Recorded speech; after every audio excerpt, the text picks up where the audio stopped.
ఎక్కడ లేని దరిద్రాలు మొత్తం మన ఇండియాలోనే వినాల్సి వస్తుంది. నేనైతే లాస్ట్కి నువ్వు హిందువా అని అడిగి చంపే కాడు కూడా వచ్చినాం మనం. దీని కారణం ఎవరు? మనమే, వేరే వాళ్ళు కాదు, మనమే. ఎందుకంటారా? కరప్షన్. మాట్లాడితే కరప్షన్, సెల్ఫ్నెస్. నేను ఒక్కడనే బతకాలి, నా చుట్టుపక్కల వాళ్ళు చచ్చిపోయినా నాకు పర్లేదు, నేను మాత్రమే బతకాలి అనుకునే కాడికి వచ్చినాం మనం.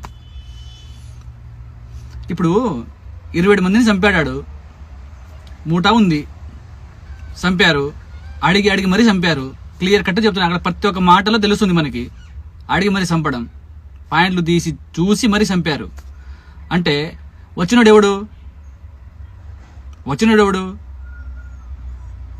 క్లియర్ కట్గా చెప్తున్నాడు. ఇంకోటి మ్యాటర్ ఏంటంటే క్లియర్ కట్ చెప్తుండు, వెళ్ళి మోదీని చెప్పమని. అర్థమవుతుందా? అంటే ఏం చేయలేరు, ఏం పీకలేరు, మేము ఇట్లనే చెప్తాం, ఇట్లనే చంపుతాం.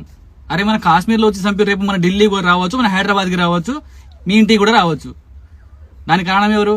నువ్వు నేను కాదా? పైసలకు అమ్ముపోవడం కాదా అది?